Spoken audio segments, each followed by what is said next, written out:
حضرت یوسف علیہ السلام سے ایسی محبت تھی کہ ان کے بھائیوں کو ان سے بغض تھا اور وہ حسد کرتے تھے۔ حالات اتنے کشیدہ تھے کہ انہوں نے اپنے بھائی کو قتل کرنے کا بھی سوچا اور انہوں نے کوشش بھی کی۔ انہوں نے اس خوبصورت چہرے والے انسان کو جا کر کنویں میں پھینک دیا۔ وہ اس کی خون آلودہ قمیص اپنے بابا حضرت یعقوب علیہ السلام کے پاس لائے۔ انہوں نے کہا کہ یوسف علیہ السلام کو بھیڑیا کھا گیا اور یوسف علیہ السلام نہیں رہے تھے۔ انہوں نے کہا کہ وہ مر گئے۔ جس لمحے حضرت یعقوب علیہ السلام نے وہ خون آلودہ قمیص ہاتھ میں لی، وہ فوراً سمجھ گئے یوسف علیہ السلام کے بھائی جھوٹ گڑھ رہے ہیں۔ اس دن کے بعد رونے اور درد کی وجہ سے حضرت یعقوب علیہ السلام کی آنکھوں کی بینائی چلی گئی۔ انہوں نے کہا کہ اگر یوسف علیہ السلام نہیں تو ان کو ان کی آنکھوں کی کوئی ضرورت نہیں۔ ان کے بھائیوں کو اپنے بابا کی اس قدر محبت پر حسد کیا اور یوسف علیہ السلام کو کنویں میں پھینک دیا، لیکن ان کے بابا نے بدترین مصائب کا سامنا کیا۔ ان کا حسد اتنا بڑا تھا کہ اس نے انہیں حقیقت بیان کرنے سے روک دیا اور یوسف علیہ السلام کو اس کنویں سے نکلنے میں کامیاب ہو گئے۔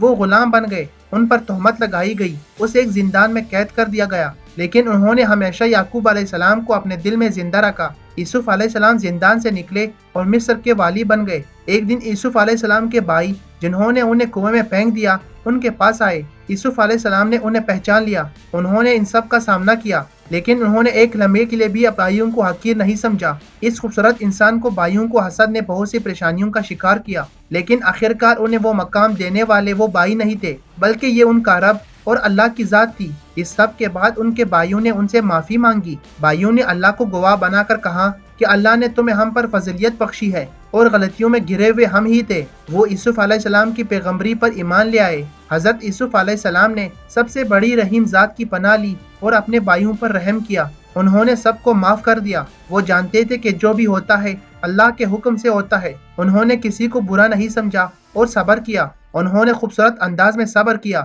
پیارو، ہمارا رب ہمیں جو بھی عطا کرتا ہے اچھے کے لیے ہوتا ہے، لیکن ہم کچھ چیزوں کو برا سمجھنے لگتے ہیں، لیکن آخرکار اس سے اچھائیاں اشکار ہونا شروع ہو جاتی ہیں۔ حضرت یوسف علیہ السلام پیغمبر کو جس چیز نے ان تمام پریشانیوں کے خلاف ثابت قدم رکھا وہ ان کی اطاعت تھی۔ ہماری عمر امتحانوں اور مشقتوں میں گزرے گی، آپ کو یہ معلوم ہونا چاہیے، لیکن ہر امتحان کے بعد انبیاء اور رسولوں کے قصوں کا مطالعہ کرو گے اور سبق حاصل کرو گے۔ حضرت یوسف علیہ السلام پیغمبر نے اپنے بھائیوں کو معاف کر دیا جنہوں نے انہیں کنویں میں پھینک دیا تھا۔ اس لیے کبھی بھی کسی ایسے انسان کا دل نہ توڑو جو خلوص دل سے آپ سے جڑنے کی کرے۔ ہمیں انہیں معاف کرنا چاہیے۔ اللہ کی آیتیں، رسولوں کے قصے اور ہمارے پیارے نبی صلی اللہ علیہ وآلہ وسلم کی احادیث شریف ہمیشہ ہمارے لیے مشعل راہ ہے۔ اس پر سب آمین کہتے ہیں۔ شیخ خواجہ علی مزید فرماتے ہیں، پیارو، آپ نے آج کا قصہ سنا اور اس طرح یہاں پر آج کے ایپیسوڈ کا ہو جاتا ہے اختتام۔ ملتے ہیں نیکسٹ ایپیسوڈ کے ساتھ۔ دعاؤں میں یاد رکھیے گا۔ اللہ حافظ۔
السلام علیکم ناظرین کرام۔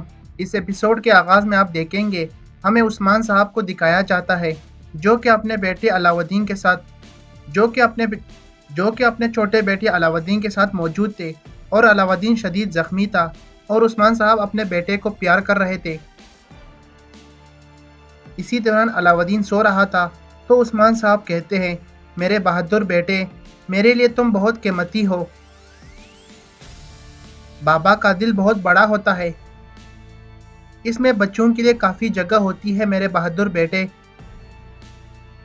تم چنار کی شاخوں کی طرح ہو، ایک ساتھ لیکن مختلف۔ تمہاری صلاحیتیں اور شخصیت الگ الگ ہے میرے بیٹے۔ یہ بات کبھی مت بھولنا بیٹے۔ پھر اس کے بعد عثمان صاحب نکلنے لگتے ہیں تو علاؤدین اٹھ کر کہتا ہے بابا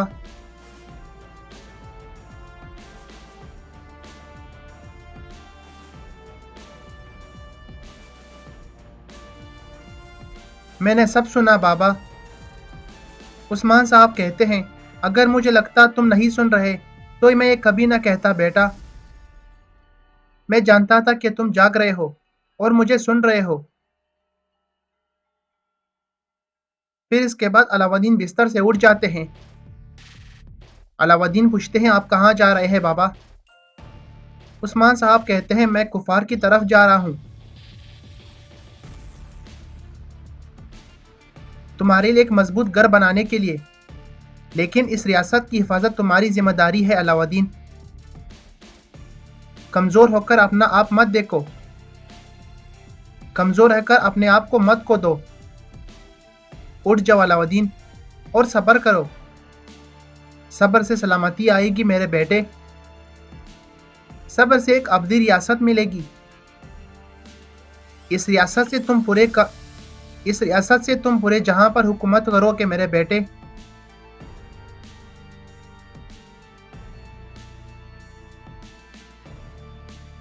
ناظرین کرام، اس کے بعد عثمان صاحب وہاں سے روانہ ہو جاتے ہیں تو علاؤدین کہہ رہا تھا بابا آپ کی امانت میری امانت ہے۔ جب عثمان صاحب باہر آتے ہیں تو بحران کہتے ہیں جناب گھوڑے تیار ہے۔ یہ سن کر عثمان صاحب بہت خوش ہوتے ہیں، جرکتائی بھی جانے لگتا ہے۔ عثمان صاحب کہتے ہیں کہاں جا رہے ہو جرکتائی؟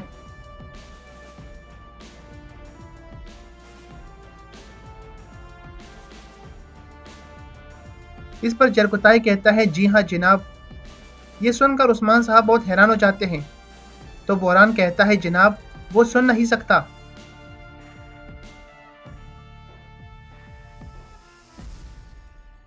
پھر عثمان صاحب کہتے ہیں کل اوکتم بے کے قبیلے جاؤ، ترگت بے وہی ہوں گے۔ اس کے بعد عثمان صاحب وہاں سے روانہ ہو جاتے ہیں۔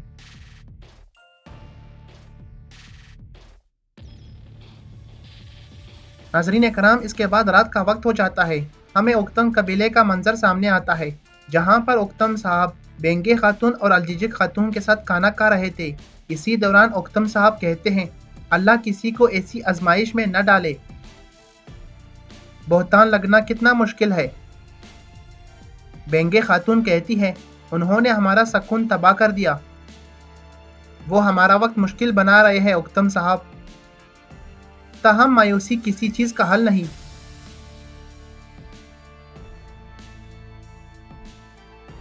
یہ سن کر اوکتم صاحب اٹھ جاتے ہیں اور کہتے ہیں میں کافی کھا چکا ہوں۔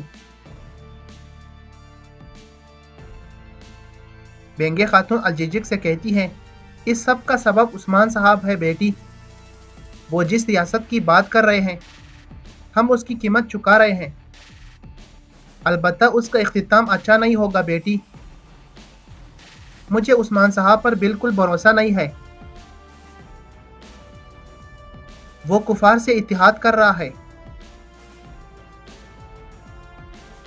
وہ تمہارے بابا کے پیچھے آئیں گے الجیجک، جیسے وہ میرے باتور کے پیچھے آئے تھے، وہ تمہارے بابا کے پیچھے آئیں گے۔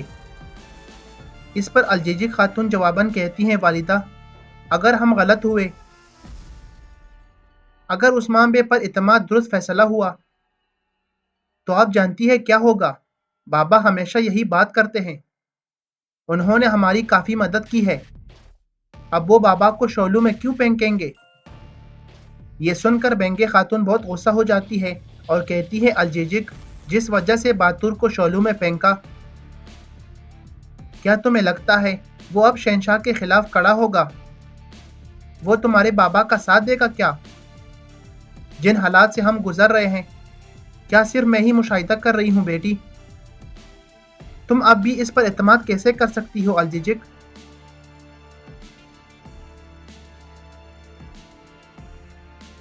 لیکن مجھے کیا کرنا ہے میں اچھی طرح جانتی ہوں۔ ادھر کوتان ترگت صاحب کے پاس آتے ہیں اور اسے عثمان صاحب کا خط دیتے ہیں۔ ترگس صاحب وہ خط لے لیتے ہیں اور پھر اسے پڑھنے لگتے ہیں۔ خط پڑھنے کے بعد ترگس صاحب کوتان سے کہتے ہیں، کوتان، عثمان صاحب نہیں آ رہے۔ وہ کہہ رہے ہیں کہ ہمیں اکتم بے کو کانتا کوزینوس کے ہاتھوں میں نہیں چھوڑنا۔ خیریت ہوگی انشاءاللہ کوتان۔ ناظرین کرام، اس کے بعد اگلا دن شروع ہو جاتا ہے۔ ہمیں قسطنطنیہ کا منظر سامنے آتا ہے، جہاں پر کمرال ابدال بیس بدل کر قسطنطنیہ پہنچ چکے تھے۔ اسی دوران عثمان صاحب بھی ان کے ساتھ تھے۔ عثمان صاحب کمرال ابدال سے کہتے ہیں، ہم اس طرح دشمن کی طرف بڑھیں گے کمرال ابدال؟ کیا آپ کو ڈر لگ رہا ہے کمرال ابدال؟ کمرال ابدال فرماتے ہیں، کیا آپ کو لگتا ہے کہ آپ کے آس پاس بزدل گھومتے ہیں عثمان صاحب؟ ساری سالتک اور میں کئی بار اس طرح کفار کی سرزمینوں پر گئے ہیں، تاہم عثمان صاحب کسی بھی جگہ ایسا مشاہدہ نہیں کیا۔ عثمان صاحب کہتے ہیں، بہت خوبصورت کمرال ابدال، بہت خوبصورت۔ لوگ بے خبر ہیں، ہمارے اقدامات ان کی توجہ حاصل کریں گے۔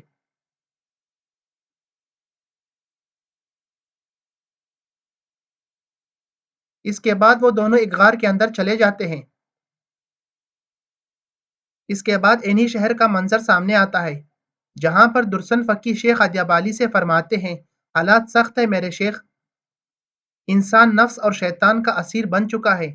اسی دوران ہم کیا دیکھتے ہیں کہ عثمان صاحب کے دونوں بیٹے برہان غازی اور علاؤ الدین غازی بھی ان کے ساتھ بیٹھے تھے۔ درسن فقی مزید فرماتے ہیں، بائی بائی سے حسد کرتا ہے میرے شیخ۔ اس پر شیخ ادیابالی فرماتے ہیں، تمہاری حسد کی بات سے مجھے یوسف علیہ السلام کو کنویں میں پھینک کے جانے کا یاد آیا درسن فقی۔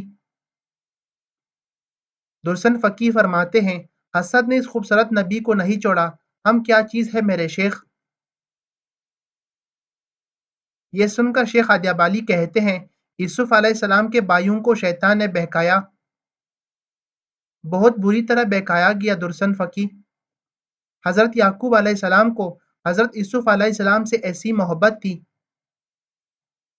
کہ ان کے بھائیوں کو ان سے بغض تھا اور وہ حسد کرتے تھے۔ حالات اتنے کشیدہ تھے کہ انہوں نے اپنے بھائی کو قتل کرنے کا بھی سوچا اور انہوں نے کوشش بھی کی۔ انہوں نے اس خوبصورت چہرے والے انسان کو جا کر کنویں میں پھینک دیا۔ وہ اس کی خون آلودہ قمیص اپنے بابا حضرت یعقوب علیہ السلام کے پاس لائے۔ انہوں نے کہا کہ یوسف علیہ السلام کو بھیڑیا کھا گیا اور یوسف علیہ السلام نہیں رہے تھے۔ انہوں نے کہا کہ وہ مر گئے۔ جس لمحے حضرت یعقوب علیہ السلام نے وہ خون آلودہ قمیص ہاتھ میں لی، وہ فوراً سمجھ گئے یوسف علیہ السلام کے بھائی جھوٹ گڑھ رہے ہیں۔ اس دن کے بعد رونے اور درد کی وجہ سے حضرت یعقوب علیہ السلام کی آنکھوں کی بینائی چلی گئی۔ انہوں نے کہا کہ اگر یوسف علیہ السلام نہیں تو ان کی آنکھوں کی کوئی ضرورت نہیں۔ ان کے بھائیوں کو اپنے بابا کی اس قدر محبت پر حسد کیا اور یوسف علیہ السلام کو کنویں میں پھینک دیا، لیکن ان کے بابا نے بدترین مصائب کا سامنا کیا۔ ان کا حسد اتنا بڑا تھا کہ اس نے انہیں حقیقت بیان کرنے سے روک دیا اور یوسف علیہ السلام کو اس کنویں سے نکلنے میں کامیاب ہو گئے۔ وہ غلام بن گئے، ان پر تہمت لگائی گئی، اسے ایک زندان میں قید کر دیا گیا، لیکن انہوں نے ہمیشہ یعقوب علیہ السلام کو اپنے دل میں زندہ رکھا۔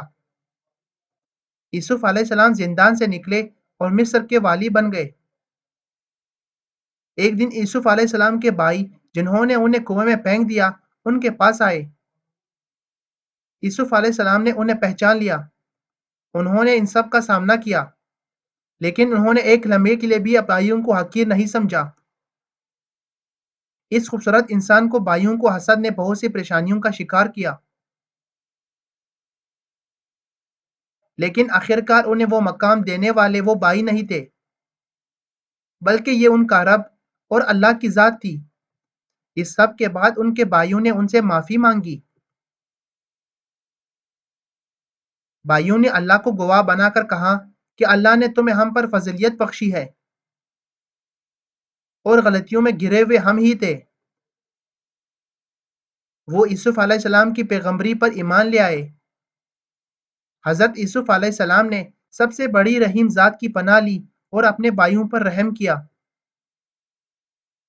انہوں نے سب کو معاف کر دیا۔ وہ جانتے تھے کہ جو بھی ہوتا ہے اللہ کے حکم سے ہوتا ہے۔ انہوں نے کسی کو برا نہیں سمجھا اور صبر کیا۔ انہوں نے خوبصورت انداز میں صبر کیا۔ پیارو، ہمارا رب ہمیں جو بھی عطا کرتا ہے اچھے کے لیے ہوتا ہے، لیکن ہم کچھ چیزوں کو برا سمجھنے لگتے ہیں، لیکن آخرکار اس سے اچھائیاں اشکار ہونا شروع ہو جاتی ہیں۔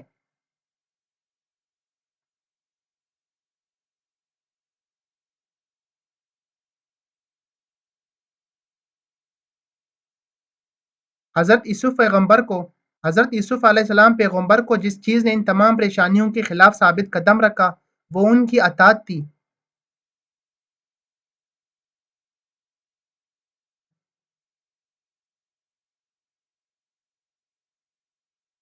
ہماری عمر امتحانوں اور مشقتوں میں گزرے گی، آپ کو یہ معلوم ہونا چاہیے۔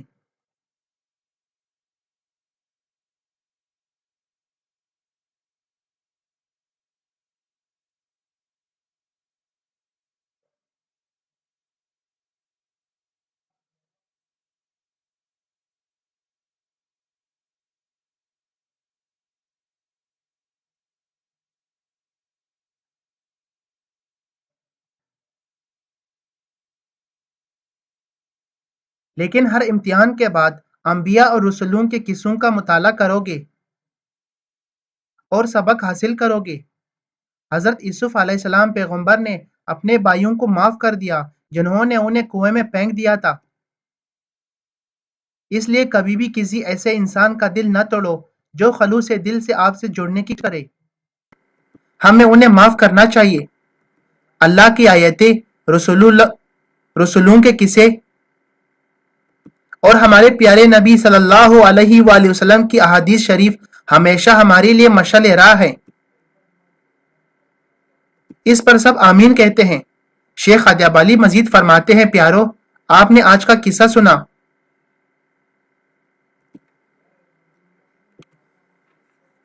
اور اس طرح یہاں پر آج کے ایپیسوڈ کا ہو جاتا ہے اختتام۔ ملتے ہیں نیکسٹ ایپیسوڈ کے ساتھ۔ دعاؤں میں یاد رکھیے گا۔ اللہ حافظ۔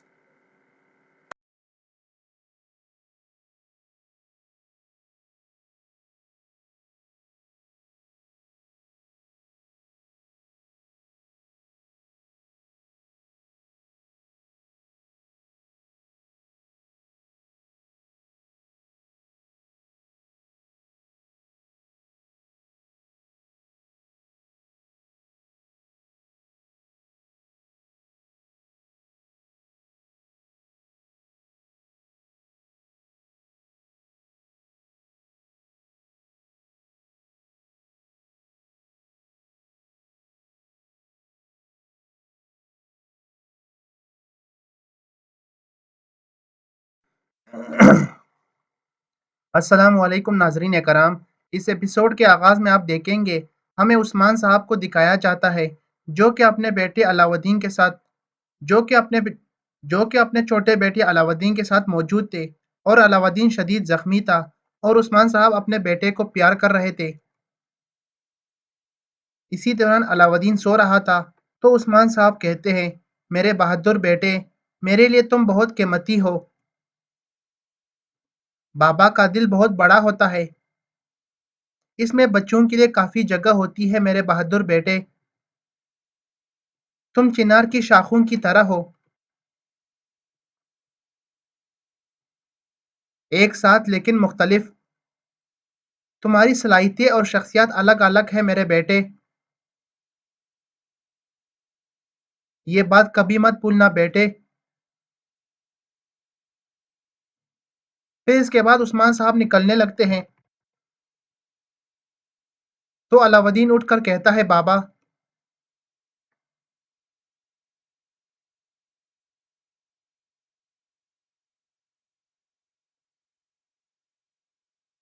میں نے سب سنا بابا۔ عثمان صاحب کہتے ہیں، اگر مجھے لگتا تم نہیں سن رہے تو میں یہ کبھی نہ کہتا بیٹا۔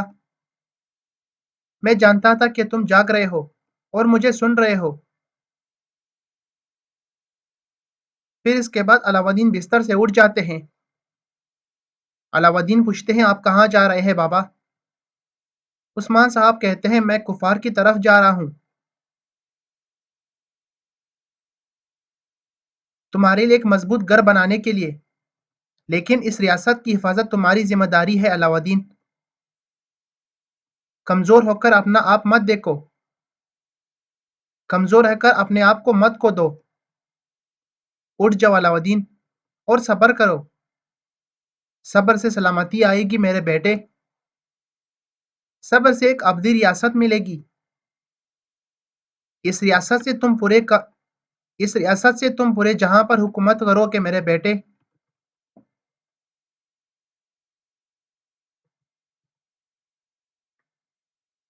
ناظرین کرام، اس کے بعد عثمان صاحب وہاں سے روانہ ہو جاتے ہیں تو علاؤدین کہہ رہا تھا بابا آپ کی امانت میری امانت ہے۔ جب عثمان صاحب باہر آتے ہیں تو بحران کہتے ہیں جناب گھوڑے تیار ہے۔ یہ سن کر عثمان صاحب بہت خوش ہوتے ہیں، جرکتائی بھی جانے لگتا ہے۔ عثمان صاحب کہتے ہیں کہاں جا رہے ہو جرکتائی؟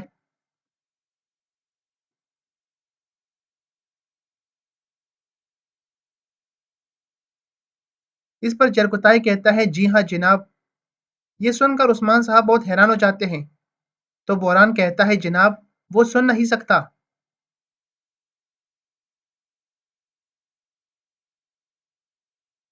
پھر عثمان صاحب کہتے ہیں کل اوکتم بے کے قبیلے جاؤ، ترگت بے وہی ہوں گے۔ اس کے بعد عثمان صاحب وہاں سے روانہ ہو جاتے ہیں۔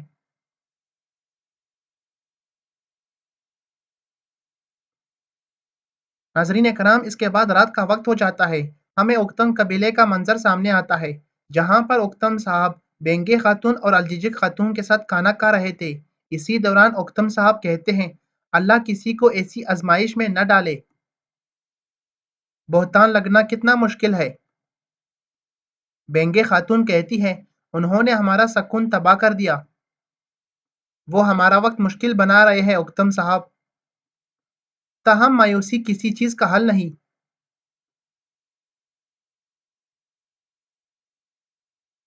یہ سن کر اوکتم صاحب اٹھ جاتے ہیں اور کہتے ہیں میں کافی کھا چکا ہوں۔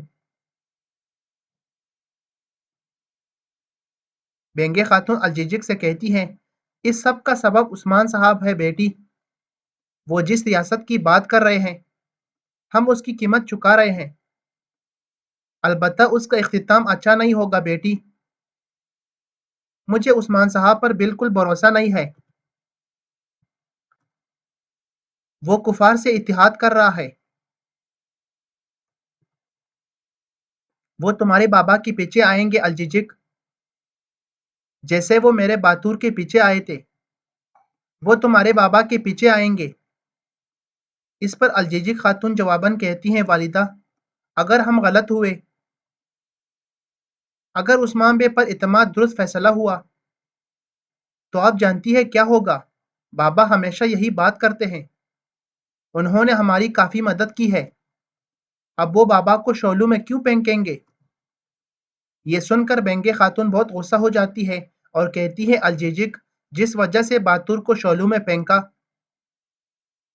کیا تمہیں لگتا ہے وہ اب شہنشاہ کے خلاف کھڑا ہوگا؟ وہ تمہارے بابا کا ساتھ دے گا کیا؟